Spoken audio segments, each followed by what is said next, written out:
programa de hoy, el Papa Francisco condena ideología de género e insensato derecho al aborto en Hungría. En México, arquidiócesis se disculpa por autorizar grabación de rapero dentro del santuario mariano. Obispos de Cuba se reúnen con presidente Miguel Díaz-Canel. Católicos en Mozambique viven en zozobra por extremistas religiosos que buscan el poder e implantar el islamismo. Hoy celebramos a Santa Yana Beretta, patrona de las madres, los médicos y los niños por nacer. Le contamos su vida. Hola amigos, hola Eddie, llegamos al último día de la semana. Así es, Natalie, un gusto estar contigo y con todo nuestro público desde nuestros estudios en Lima, Perú. Bienvenidos a su programa EWTN Noticias, yo soy Natalie Paredes. Soy Eddie Rodríguez Morel, gracias por acompañarnos. Empezamos las noticias desde Hungría. En la capital Budapest, el Papa Francisco cumple su primer día de visita apostólica. El Santo Padre cerró la jornada de este viernes, esta tarde, reuniéndose con los obispos y miembros del clero.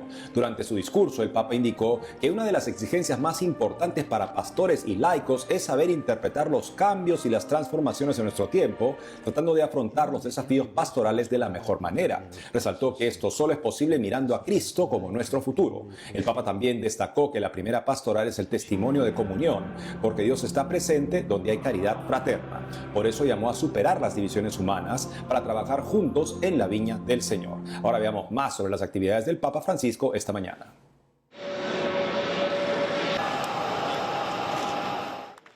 Diez de la mañana, el Papa es recibido por el viceprimer ministro de Hungría, Sol Semgen. Dos niños vestidos a la usanza tradicional húngara le ofrecieron pan y sal al pontífice como gesto de bienvenida. 11:30 de la mañana, el Papa Francisco se reúne en privado con la presidenta de la República, Katalin Novák. Vengo como peregrino y amigo a Hungría, un país rico en historia y cultura.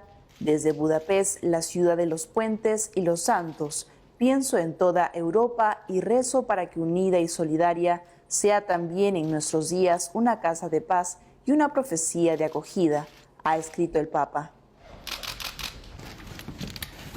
Mediodía, en un encuentro con el primer ministro Víctor Orbán, el funcionario le expresa al Santo Padre que están luchando por preservar el camino del cristianismo, una batalla muy difícil en la Europa actual y con esta guerra que clama por la paz. Fueron sus palabras. 12:30 de la tarde, el Papa Francisco se dirige a las autoridades, la sociedad civil y el cuerpo diplomático de Hungría. En contundente mensaje, condena la ideología de género y el derecho al aborto, que calificó de insensato. El Papa también habló de lo que necesita Europa hoy. Este es el camino nefasto de las colonizaciones ideológicas que eliminan las diferencias, como en el caso de la denominada cultura de la ideología de género, o anteponen a la realidad de la vida conceptos reductivos de libertad, por ejemplo, presumiendo como conquista un insensato derecho al aborto, que es siempre una trágica derrota. El Papa también habló de lo que necesita Europa hoy. Qué hermoso, en cambio, construir una Europa centrada en la persona y en los pueblos, donde haya políticas efectivas para la natalidad y la familia. Tenemos países en Europa con un promedio de 46 a 48 años, buscadas con atención en este país donde naciones diversas sean una familia en la que se vela por el crecimiento y la singularidad de cada uno. A las 5 de la tarde, para su última actividad del día, el Santo Padre partió a la concatedral de San Esteban. Ahí lo esperaban los obispos, sacerdotes, diáconos, consagrados, seminaristas y agentes pastorales. Muy bien entiende espiritual. Nuestra corresponsal Almudena Martínez Bordío está en Hungría siguiendo las actividades del Santo Padre. Nos cuenta sus impresiones hoy. Saludos desde Budapest, la ciudad donde se encuentra el Papa Francisco desde esta mañana para hacer su 41 viaje apostólico. Hemos sido 75 periodistas de distintas nacionalidades los que le hemos acompañado en el viaje papal De hecho, nos ha podido saludar uno a uno y el Santo Padre ha saludado alegremente recorriendo el pasillo estrecho del avión. Ahora mismo me encuentro a las puertas de la Basílica de San Esteban, que es el patrón de Budapest, donde el Papa Francisco ha tenido un encuentro con diáconos, religiosos, seminaristas y consagrados a quienes han advertido sobre la difusión del secularismo y cómo esta puede amenazar la belleza de la familia y su integridad. Y ahora las noticias de la Iglesia en México con nuestro corresponsal Diego López Colín. En esta ocasión quiero comenzar mi enlace contándoles la polémica que suscitó las imágenes difundidas del rapero mexicano, mejor conocido como Alemán, quien se ve disfrazado de sacerdote repartiendo droga en una de las parroquias al norte del país. El santuario de Nuestra Señora de Guadalupe en Hermosillo, Sonora, fue escenario del video musical del artista urbano Eric Raúl Alemán Ramírez, donde el protagonista aparece con una sotana color morado cantando desde el altar. En otro video se aprecia como si estuviera dando la comunión con lo que aparenta ser cigarros de marihuana. La arquidiócesis de Hermosillo y el rapero mexicano Alemán se disculparon por los católicos que se sintieron ofendidos. Incluso el párroco confirmó que autorizó la grabación y explicó que la canción, que aún no se estrena, tiene un mensaje propositivo para la juventud. A mí me pidieron permiso y Alemán mismo me explicó de qué trataba la canción. Y Alemán llega a un público que a veces en la iglesia nosotros no alcanzamos a llegar. Y al explicarme su canción y lo positivo que ella manejaba, me pareció perfecto que pudiera llegar el mensaje. Que si por qué una persona como él puede grabar en la iglesia, pues el 12 de diciembre vienen mariachis, o cuando van a visitar a algún santo en su fiesta, entran mariachis o entran otros grupos. Creo que ahora Alemán quería desde aquí enviar un mensaje positivo y yo no me iba a negar a eso. Si bien se aclaró que el Santísimo se tenía resguardado en una capilla en ese momento, la arquidiócesis anunció oraciones y eucaristías de desagravio por aquellos lugares de culto que se hayan visto afectados. Alemán es uno de los artistas musicales más escuchados en el país, con millones de reproducciones en plataformas y una gran proyección internacional. En otra información les comento que la Congregación de Origen Mexicana de los Legionarios de Cristo dio a conocer que desde el 2018 no ha tenido casos de abuso de personas vulnerables ni de menores, y que también ha implementado un programa de resarcimiento económico y también de reparación de diferentes tipos. Esto para avanzar para una cultura de cero abusos y de prevención. A través del tercer informe Verdad, Justicia y Sanación, el Instituto de Vida Consagrada afirma que se han contabilizado un total de 170 víctimas en el seno de su congregación desde su fundación. El mismo señala que se está realizando caminos de sanación a 60 personas. Así, 29 de las víctimas están siendo atendidas a través de la institución ESHMA, una organización con sede central en España y especializada en acompañamiento a víctimas de la pederastia eclesial. Además, desde el 2010, 32 víctimas de abuso sexual han recibido una reparación económica, apoyo para terapias o subsidios para el sostenimiento vital.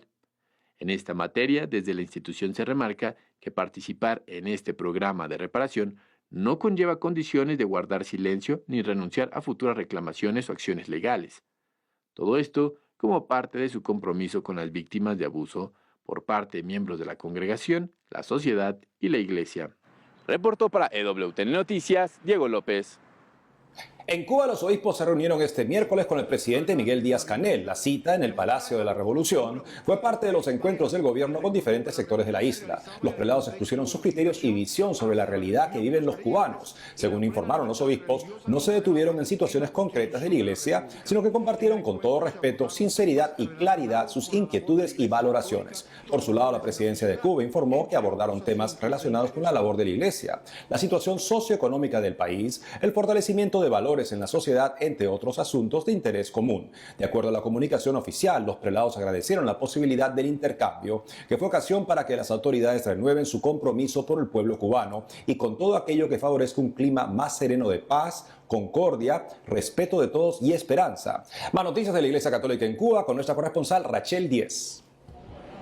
Este fin de semana, jóvenes de las vicarías más cercanas al centro urbano participaron en la adoración a Jesús sacramentado y en la Eucaristía.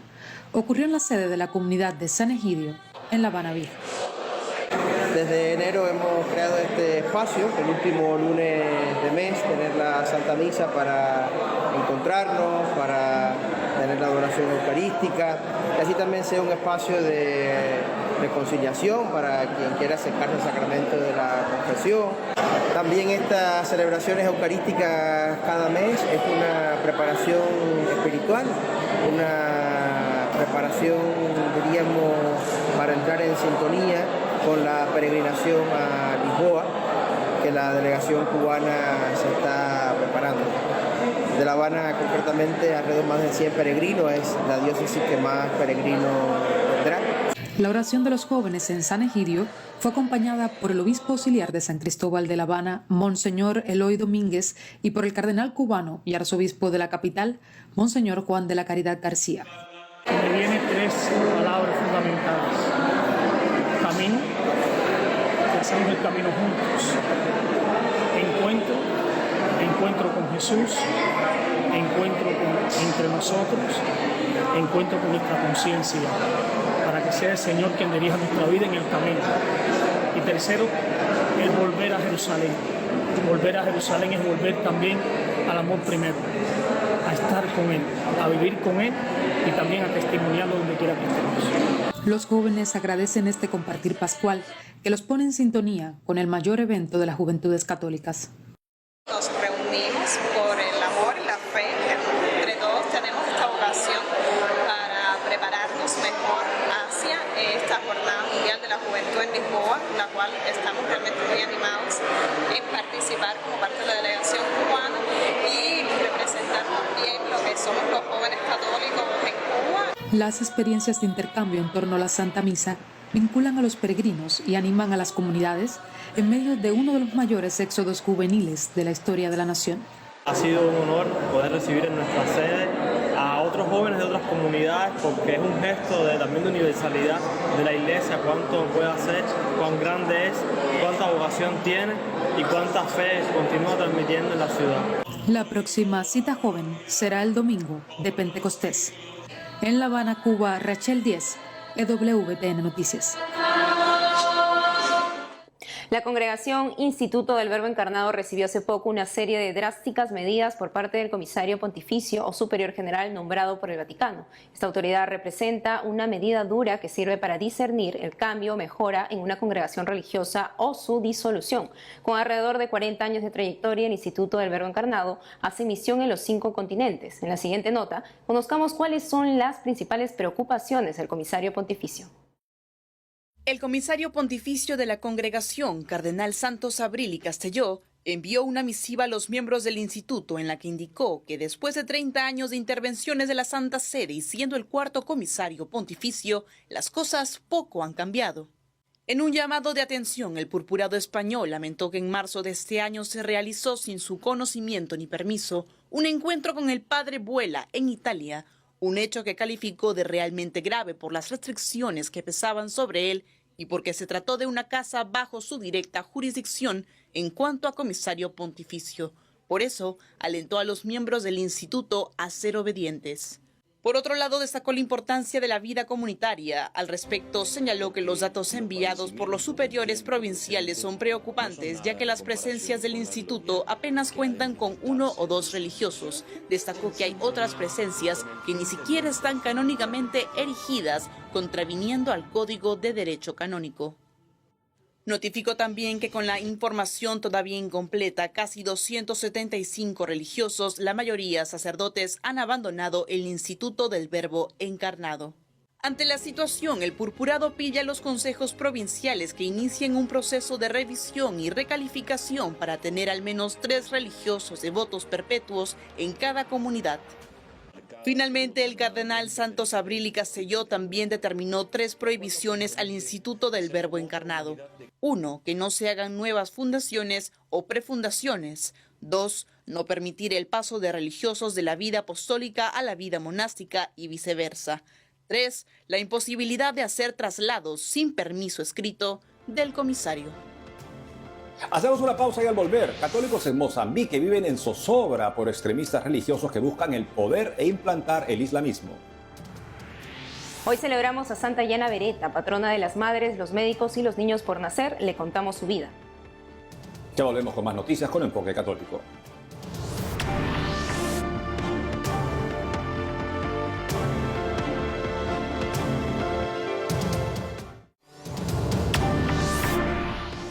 En nuestro segmento especial sobre la iglesia perseguida, hoy hablamos de Mozambique. Al respecto, los obispos del país han expresado su preocupación por el aumento de sectas religiosas, extremismo y radicalismo que tiene a los cristianos como objetivo de ataques mortales. Fue durante la primera sesión plenaria ordinaria del año, el 25 de abril último. Para conocer más sobre lo que dicen los obispos, veamos el informe preparado por Bárbara Socorro de EWTN Noticias.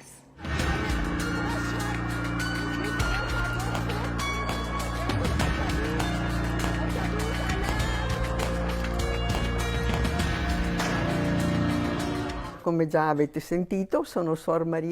nombre es María de Copi. En septiembre de este año cumplirá un año de haber partido a la casa del padre. A sus 84 años fue asesinada por terroristas del grupo llamado Al-Shabaab en Chipene, Mozambique. Ahí sirvió como misionera durante 60 años.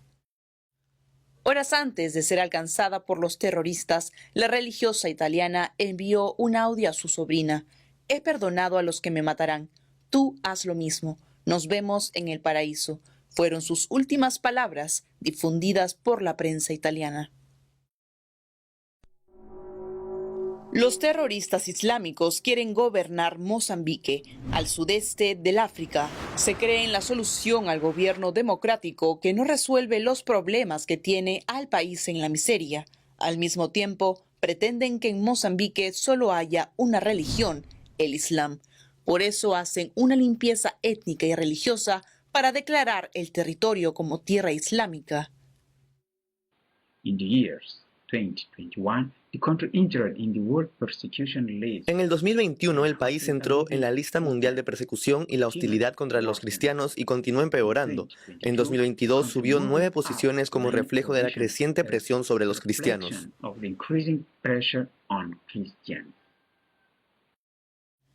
En Mozambique la mayoría son cristianos, debido a la colonización portuguesa. De ese porcentaje, la mayor parte se declara católico. Se calcula que son más de 7 millones de mozambiqueños católicos. En general, la vida de los católicos transcurre en armonía, fraternidad y unión. Los católicos viven en un ambiente sano. El resto de religiones se reparten así. Más de 18% de musulmanes, más de 15% de cristianos sionistas, más de 14% de evangélicos pentecostales, el resto son anglicanos, otros del bahaísmo, judaísmo e hinduismo. También hay creencias religiosas indígenas y poco más del 13% no profesa religión alguna. El 6 de septiembre de 2020, las religiosas brasileñas de la Congregación de San José de Chambéry, Inés Ramos y Elianda Costa, fueron liberadas después de un mes de secuestradas por el Al-Shabaab al norte de Mozambique. Al-Shabaab intensificó la campaña de terror asesinando a cristianos, asaltando sus pueblos e incendiando iglesias. Los ataques islamistas de Al-Shabaab han provocado el desplazamiento de más de 800.000 personas y la muerte de más de 4.000, según la Fundación Pontificia Ayuda a la Iglesia Necesitada. Los católicos sufren persecución, opresión islámica, corrupción y crimen organizado, especialmente en Cabo Delgado. Los yihadistas siembran el terror, la destrucción y la muerte en esta región, en la que, aunque han perdido terreno, debido a la actuación de los militares del país en conjunción con fuerzas extranjeras, se siguen registrando atentados, especialmente las zonas rurales.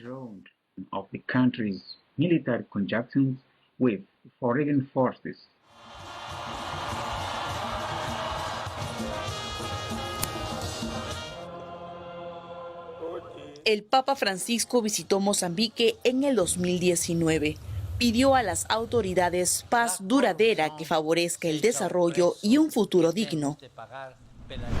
A pesar de las circunstancias, el catolicismo en Mozambique es vibrante. A la fecha hay 23 obispos, 659 sacerdotes y 1.207 religiosas con votos perpetuos. Más de 56.000 misioneros laicos, asimismo más de 1.600 centros pastorales, de los cuales 343 son parroquias. También hay casi 1.200 seminaristas, es decir, 90 seminaristas por cada 100 sacerdotes, según Asiprensa. Gracias a esa legión de oradores, Mozambique sigue en pie en medio de sus problemas de falta de paz, injusticia social, corrupción, falta de servicios básicos de salud y transporte.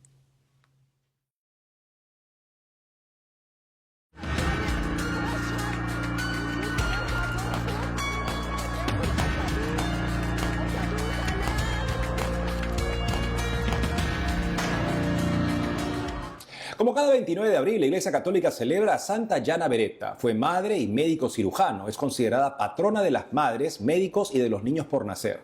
Un gran ejemplo para el movimiento Provida. El padre Augusto Meloni, quien antes de entregar su vida a Dios llegó a ser vicepresidente del Consejo Ejecutivo de la Organización Mundial de la Salud, nos cuenta más sobre esta santa.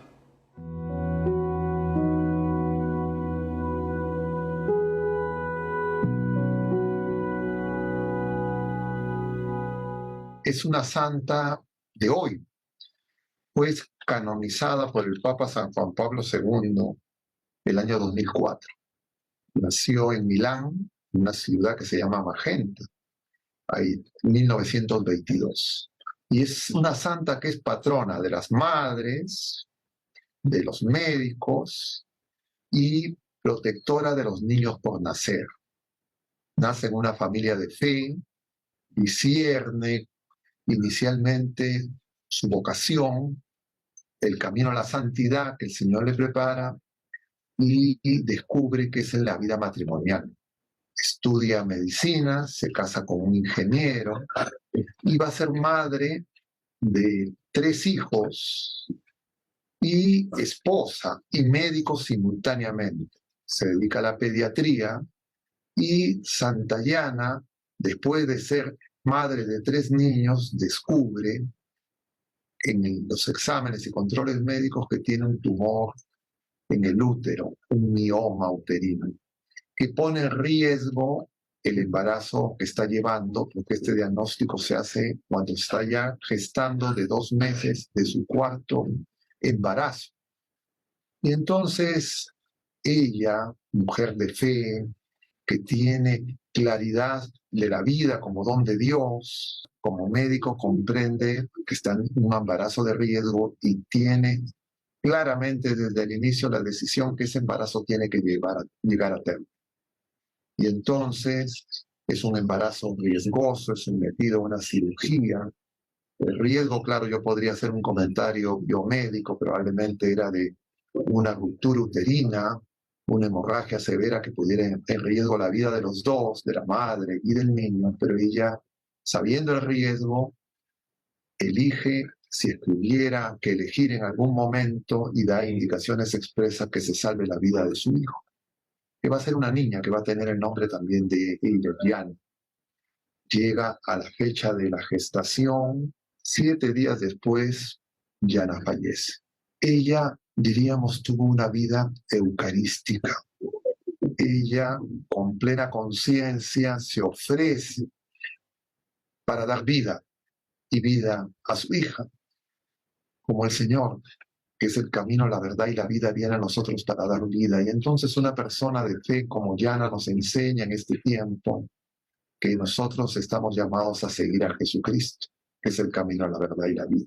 Santa Yana Beretta ruega por nosotros, por tantas mujeres, por tantos jóvenes, ahora confundidos por las ideologías de este mundo, la cultura de la muerte. Ella es una mujer que defiende la vida, porque Jesucristo es la vida. San Juan Pablo nos decía, el Evangelio es Evangelio de la vida.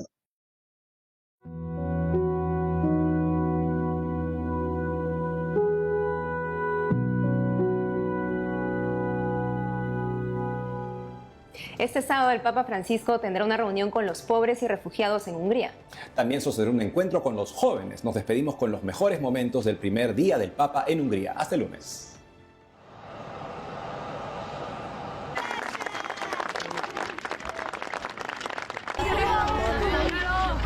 ¡Viva!